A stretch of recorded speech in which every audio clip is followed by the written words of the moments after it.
చెప్పాము. మేము ఎక్స్ప్లెనేషన్ ఇచ్చిన తర్వాత కూడా ఆయన ఏఏజీ గారు మాట్లాడారు. తర్వాత జగన్మోహన్ రెడ్డి గారు స్వయంగా కొన్ని ఇంగ్లీష్ ఛానళ్లకు అడ్రస్ చేస్తూ మళ్ళీ జగన్మోహన్ రెడ్డి గారు చెప్పిన విషయము రాజశేఖర రెడ్డి గారి పేరును సిబిఐ ఛార్జ్ షీట్లో కాంగ్రెస్ పార్టీ చేర్చింది అని. కాంగ్రెస్ పార్టీ అధ్యక్షురాలుగా దీన్ని క్లారిఫై చేయడం నా బాధ్యత కాబట్టి మరొకసారి చెప్తున్నాము. నిజానికి రాజశేఖర రెడ్డి గారి పేరును సిబిఐ ఛార్జ్ షీట్లో చేర్చింది కాంగ్రెస్ పార్టీ కాదు. కాకపోగా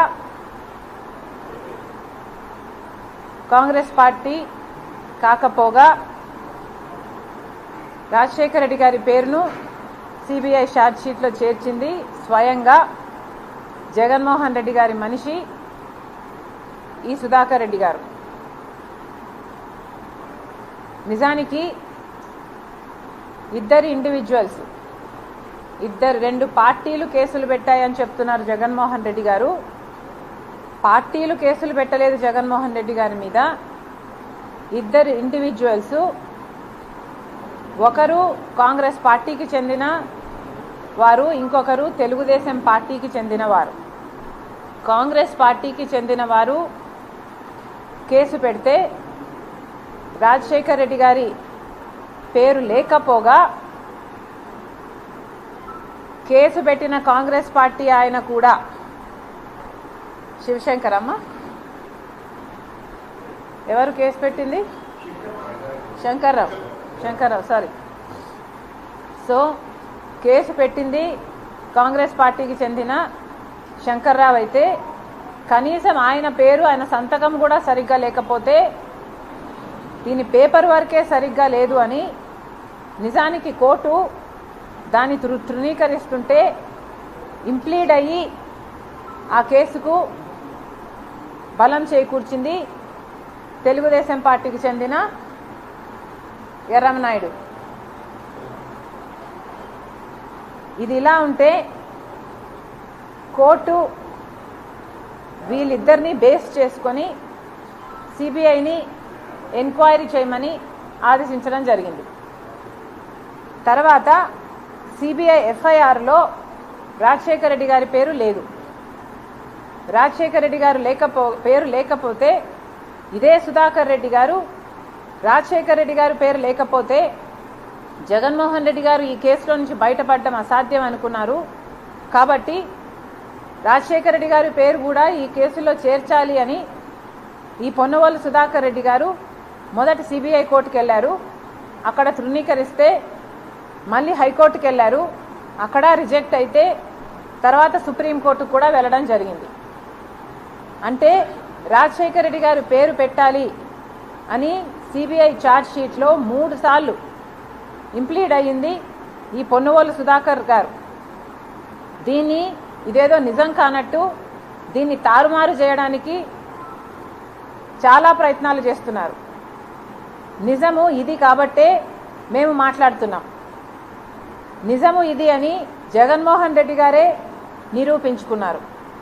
ఎందుకంటే ఇంత చేసిన 3 సార్లు 3 కోట్లు తిరిగిన ఈ సుధాకర్ రెడ్డి గారికి కేవలం 6 రోజుల్లోనే, జగన్మోహన్ రెడ్డి గారు ముఖ్యమంత్రి అయిన 6 రోజుల్లోనే ఈయనకి అడిషనల్ అడ్వకేట్ జనరల్ పదవిని కూడా ఇచ్చాడు జగన్మోహన్ రెడ్డి గారు. ఇది జగన్మోహన్ రెడ్డి గారి ఆదేశాల మేరకు జరగకపోతే ఈయనకి పదవి ఇవ్వాల్సిన అవసరం ఏముంది? ఎవరైనా సొంత తండ్రి పేరుని సిబిఐ ఛార్జ్ షీట్లో చేర్చాలి అని 3 కోట్లకు తిరిగిన వ్యక్తికి ఏఏజీ పదవిని అంటగడతారా? అప్పచెప్తారా? జగన్మోహన్ రెడ్డి గారు సమాధానం చెప్పాలి. నేనైతే నా తండ్రి పేరును 3 సార్లు ఛార్జ్ షీట్లో పెట్టాలనుకున్న వ్యక్తిని, 3 కోట్లకు తిరిగిన వ్యక్తిని నేనైతే అలాంటి పదవిని ఇయ్యను. మరి జగన్మోహన్ రెడ్డి గారు ఎందుకు ఇచ్చారు? మీరు ఇచ్చారు అంటే జగన్మోహన్ రెడ్డి గారే ప్రూవ్ చేస్తున్నట్టు కదా. జగన్మోహన్ రెడ్డి గారి ఆదేశాల మేరకే ఈయన 3 కోట్లను తిరిగారు, రాజశేఖర రెడ్డి గారి పేరును పెట్టించారు. కాబట్టి ఆ ప్రతిఫలంగా సుధాకర్ రెడ్డి గారికి ఈ పదవిని ఇచ్చారు అన్నది వాస్తవంగా ఇక్కడ కళ్ళకెదుట అందరికీ తేటతెల్లం అయిన విషయం. ఇది కాదు అని మభ్యపెట్టే ప్రయత్నం చేస్తున్నారు. మళ్ళీ ఒకసారి క్లారిఫై చేస్తున్నాం. కాంగ్రెస్ పార్టీ అధ్యక్షురాలుగా రాజశేఖర రెడ్డి గారి పేరును సిబిఐ ఛార్జ్ షీట్లో పెట్టింది కాంగ్రెస్ పార్టీ కాదు.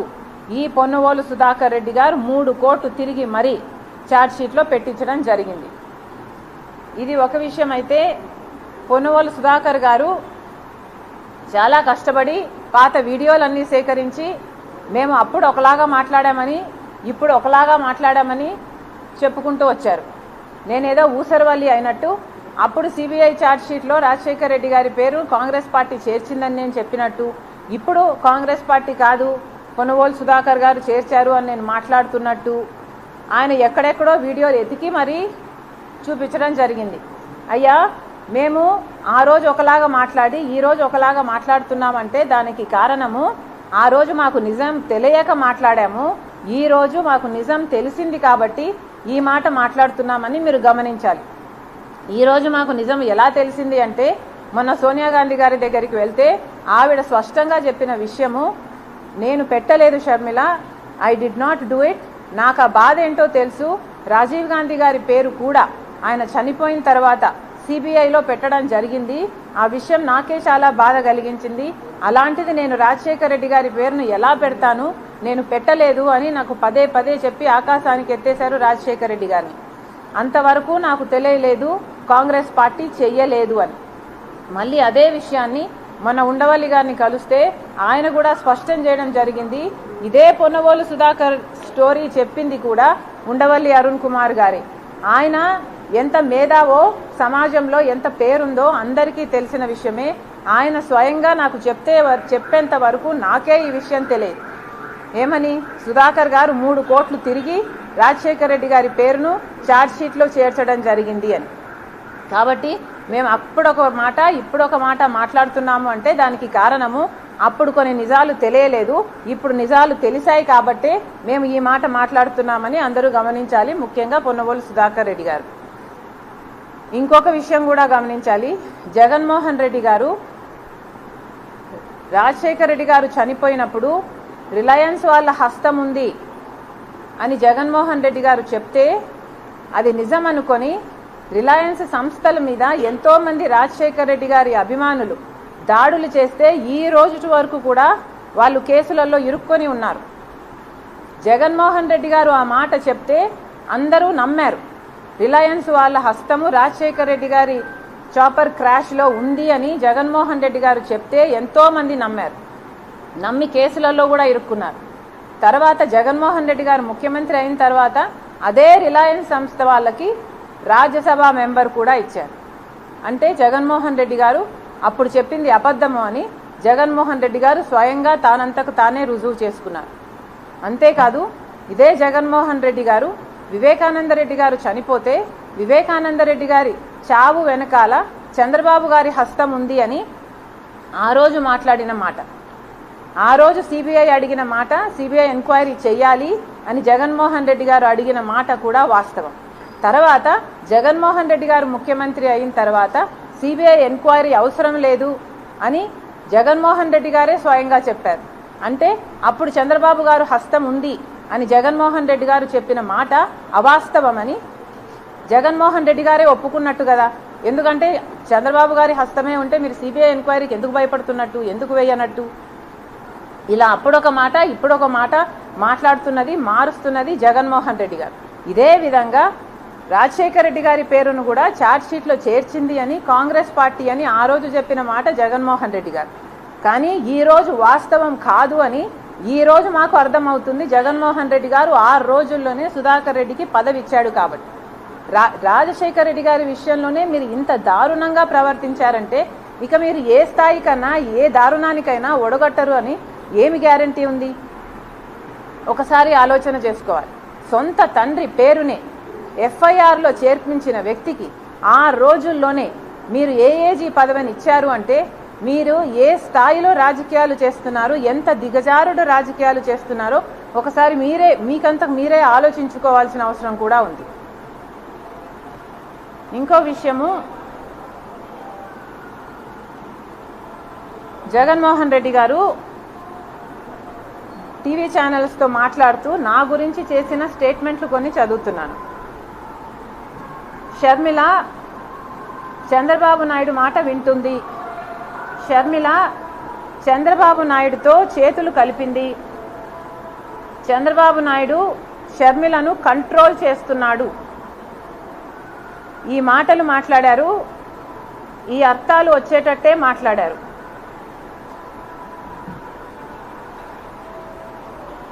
నేను రాజశేఖర రెడ్డి బిడ్డను. జగన్మోహన్ రెడ్డి గారికి తెలుసు నేను ఎంత మొండిదాన్నో. అలాంటిది నేను ఒకరి చేతుల్లో ఉంటానని కానీ ఒకరి మాట వింటానని కానీ జగన్మోహన్ రెడ్డి గారు ఈరోజు అనుకుంటున్నారు అంటే ఆయన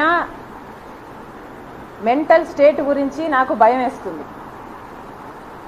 నేను చంద్రబాబు గారితో చేతులు కలిపాను అని కానీ చంద్రబాబు గారు నన్ను కంట్రోల్ చేస్తున్నారు అని కానీ మీ దగ్గర ఏదైనా సాక్ష్యాలు ఆధారాలు ఉన్నాయా? నిన్న జగన్మోహన్ రెడ్డి గారు చెప్తూ నాకు తెలుసు నాకు తెలుసు నాకు తెలుసు అని ఒక్కాడించి చెప్పారు. నేను చంద్రబాబుతో కలిసి ఉన్నాను, ఆయన మాట వింటున్నాను, ఆయన చేత కంట్రోల్ చేయబడుతున్నాను అన్న మాటలు అన్న అర్థం వచ్చేటట్టు జగన్మోహన్ రెడ్డి గారు మాట్లాడడం జరిగింది. ఒక్క సాక్ష్యమైనా ఒక్క ఆధారమైనా మీరు చూపించగలరా? జగన్మోహన్ రెడ్డి గారు ఒక భ్రమలో ఉన్నారేమో అనిపిస్తుంది నాకు. జగన్మోహన్ రెడ్డి గారు హెలూసినేషన్ చేసుకుంటున్నట్టుగా నాకు అనిపిస్తుంది. ఇదేదో ఇమాజినేషన్కి తన ఇమాజినేషన్లో నుంచి పుడుతున్న ఈ మాటలకి అసలు అర్థమే లేదు. ఒక సాక్ష్యం కూడా మీరు చూపించలేరు. ఏ బేసిస్ మీద రాజశేఖర్ రెడ్డి బిడ్డ చంద్రబాబు మాట వింటుంది అని మీరు అంటున్నారో ఒక జగన్మోహన్ రెడ్డి గారిని కాదు, ఆయన పార్టీని సజ్జల రామకృష్ణారెడ్డి గారు కూడా చాలాసార్లు ఈ మాట మాట్లాడారు. ఒకసారి ఏ ఆధారాలు ఉన్నాయో మీ దగ్గర బయట పెట్టండి, ఒకసారి మీరు ప్రూవ్ చేయండి. రాజశేఖర్ రెడ్డి బిడ్డ చంద్రబాబుకు అమ్ముడు పోయిందా? రాజశేఖర్ రెడ్డి బిడ్డ చంద్రబాబు గారి మాట వింటుందా? రాజశేఖర్ రెడ్డి బిడ్డ చంద్రబాబుతో చేతులు కలిపిందా? నా జన్మకి నేను ఒక్కసారి చంద్రబాబు గారి ఇంటికి వెళ్ళి నా కొడుకు పెళ్ళైతుంటే కార్డు ఇవ్వడానికి పోయాను. అది కూడా ఏ స్పిరిట్తో పోయాను? రాజశేఖర్ రెడ్డి గారు కూడా తన బిడ్డ పెళ్ళవుతుంటే ఆ పెద్ద మనిషిని పిలవడానికి వాళ్ళ ఇంటికి వెళ్ళాడు. ఆ పెద్ద మనిషి కూడా రావడం జరిగింది. అదే in the same spirit Rajasekhar Reddy గారి ఫుట్ స్టెప్స్లోనే నేను వెళ్ళి కార్డు ఇవ్వడం జరిగింది. అది తప్పితే నా జన్మకు నేను ఎప్పుడూ చంద్రబాబుతో గారితో కూర్చొని ఇంకొక 5 నిమిషాలు మాట్లాడిన సందర్భమే లేదు. మరి ఏ బేసిస్ చేసి ఏ బేసిస్ వల్ల మీరు ఈ అలిగేషన్స్ చేస్తున్నారో? రాజశేఖర్ రెడ్డి బిడ్డ చంద్రబాబుతో చేతులు కలిపింది, చంద్రబాబు మాట వింటుంది అని మీరు చేస్తున్న ఈ అలిగేషన్స్ ఏ బేసిస్ మీద చేస్తున్నారో మీరు చెప్పాలి. చంద్రబాబు చేస్తేనే నేను ఇవన్నీ చేస్తున్నానని మీరు అంటున్నారే. చంద్రబాబు చెప్తేనే నేను ఇక్కడ పార్టీ పెట్టానని, చంద్రబాబు చెప్తేనే నేను ఇక్కడ కాంగ్రెస్లో చేరారని, చంద్రబాబు చెప్తేనే నేను ఇవన్నీ చేస్తున్నానని చెప్తున్నా మీరు. మరి చంద్రబాబు గారు చెప్తేనే నేను మీకోసం పాదయాత్ర చేశానండి. 3200 కిలోమీటర్లు పాదయాత్ర చేశాను. చంద్రబాబు గారు చెప్తే చేశానా నేను? చంద్రబాబు గారు చెప్తే నేను సమైక్య ఆంధ్ర కోసం తిరిగానా?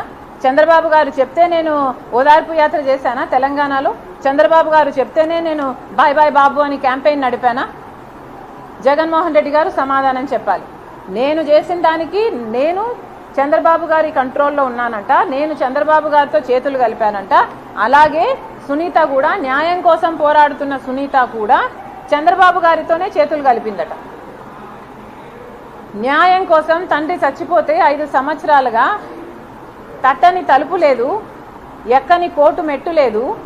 న్యాయం చేయండి న్యాయం చేయండి అని 5 సంవత్సరాలుగా న్యాయం కోసం అడుక్కొని తిరుగుతుంది సునీత. అలాంటి సునీత కూడా చంద్రబాబు గారి చేతిలో ఉందంట, చంద్రబాబు గారి మాట వింటుందంట. ఇంతేకాదు షర్మిల చంద్రబాబు మాట వింటుందంట, చంద్రబాబుతో చేతులు కలిపిందంట షర్మిల. సునీత కూడా చంద్రబాబుతో చేతులు కలిపారట. రేవంత్ కూడా చంద్రబాబు మాటే వింటాడట. పక్క రాష్ట్ర ముఖ్యమంత్రి అయిన వాడు కూడా చంద్రబాబు గారి మాటే వింటాడంట. బీజేపీ పొత్తు పెట్టుకోవడం కూడా, మోడీ పొత్తు పెట్టుకోవడం కూడా చంద్రబాబు గారే మేనేజ్ చేశాడట. అంటే చంద్రబాబు గారు ఎంత పవర్ఫుల్ అయ్యారో, ఎంత పవర్ఫుల్గా జగన్మోహన్ రెడ్డి గారు ఊహించుకుంటున్నారో, ఎంత పవర్ఫుల్గా ఆయనను పెద్ద చేసి చూపిస్తున్నారో ఒకసారి అందరూ గమనించాల్సిన విషయం. నాకు భయం వేస్తుంది జగన్మోహన్ రెడ్డి గారి మెంటల్ స్టేట్ గురించి. ఇది ఒక ఒబ్సెషన్ లాగా తయారవుతుంది జగన్మోహన్ రెడ్డి గారికి. ఏదైనా చంద్రబాబే కారణం, ఏదైనా కూడా anything negative happens to him, చంద్రబాబే కారణం. షర్మిల చంద్రబాబుతో చేతులు కలిపింది, సునీత చంద్రబాబుతో చేతులు కలిపింది, రేవంత్ అయినా మోడీ అయినా ఇంకొకరైనా ఎనీబడి చంద్రబాబే కారణం. జగన్మోహన్ రెడ్డి గారు నాకు భయం వేస్తుంది. మీరు అద్దంలో ముఖం చూసుకుంటే మీ ముఖం కనిపిస్తుందా, మీకు చంద్రబాబు గారి ముఖం కనిపిస్తుందా? ఒకసారి పరిశీలన చేసుకోండి. మీకు ఎందుకు ఇంత చంద్రబాబు గారి పిచ్చి పట్టిందో జనాలకు సమాధానం అవసరం. ఎందుకంటే అర్థం కావటం లేదు. సునీత ఇంత గట్టిగా ఈరోజు న్యాయం కోసం కొట్లాడుతుంటే మీరు చెప్పాల్సిన సమాధానాలు ఈ రోజు వరకు చెప్పటం లేదు. చెప్పకపోగా చంద్రబాబుతో మేము చేతులు కలిపామని చెప్తున్నారే, మీరెందుకు మీ గురించి సమాధానం చెప్పటం లేదు? సాక్షి టీవీలో, సాక్షి ఛానల్లో హార్ట్ అటాక్ అని ఎందుకు రాశారు? ఇల్లంతా రక్తమైతే, గొడ్డలి వేట్లకు బలైతే, ఆయన తలలోని ఎంకలు బయటకు వస్తే, ఆయన మెదడు బయటకు వస్తే, మరి సాక్షి టీవీలో హార్ట్ అటాక్ అని ఎందుకు చెప్పారు? దానికి సమాధానం చెప్పండి. చంద్రబాబు గారు ముఖ్యమంత్రిగా ఉన్నప్పుడు సిబిఐ ఎంక్వైరీ అడిగిన మీరు వివేకానంద రెడ్డి గారి హత్య కేసులో ఆ తర్వాత సిబిఐ ఎంక్వైరీ ఎందుకు వద్దన్నారో దానికి సమాధానం చెప్పండి. అమాయకంగా నిలబడి చూస్తున్నాడు, ఆధారాలు తుడిపేస్తుంటే అని మేనమామ గారే చెప్తున్నారే, మరి దానికి ఏం సమాధానం చెప్తారో చెప్పండి. ఇవన్నీ మీ హస్తం లేకపోతే, అవినాష్ రెడ్డి హస్తం లేకపోతే ఎందుకు దాచిపెట్టుకోవాలనుకుంటున్నారు? ఎందుకు సమాధానం చెప్పటం లేదు? 5 సంవత్సరాలు అవినాష్ రెడ్డిని ఎందుకు కాపాడారు? మళ్ళీ అదే అవినాష్ రెడ్డికి అక్యూజ్డ్ గా ఉన్న ఇన్కంబెంట్ ఎంపీకి మీరు ఎందుకు టికెట్ ఇస్తున్నారు? మీకు చంద్రబాబు గారు పిచ్చి పట్టిందేమో అని నాకు అనుమానంగా ఉంది. ఒకసారి అద్దం పంపిస్తున్నాను మీకు, దయచేసి అద్దంలో ముఖం చూసుకొని మీకు మీరు కనిపిస్తున్నారా లేక చంద్రబాబు గారు కనిపిస్తున్నారో ఒకసారి టెస్ట్ చేసుకోవాలి. ఇది పక్కన పెడితే మళ్ళీ చెప్తున్నాము, రాజశేఖర రెడ్డి బిడ్డకు ఎవరి మాట వినాల్సిన అవసరం లేదు. నేను ఈరోజు కాంగ్రెస్ పార్టీలో చేరాను, ఆంధ్ర రాష్ట్రానికి వచ్చాను అంటే దానికి కారణము కేవలము ఇక్కడ ప్రత్యేక హోదా కోసము ఒకవైపు చంద్రబాబు గారైనా ఒకవైపు జగన్మోహన్ రెడ్డి గారైనా కొట్లాడడం లేదు కాబట్టి. ఇద్దరు బీజేపీ పార్టీతో పొత్తులు పెట్టుకున్నారు, తొత్తులుగా మారారు. ఎవరికి ప్రజల బాగోగులు కావట్లేదు.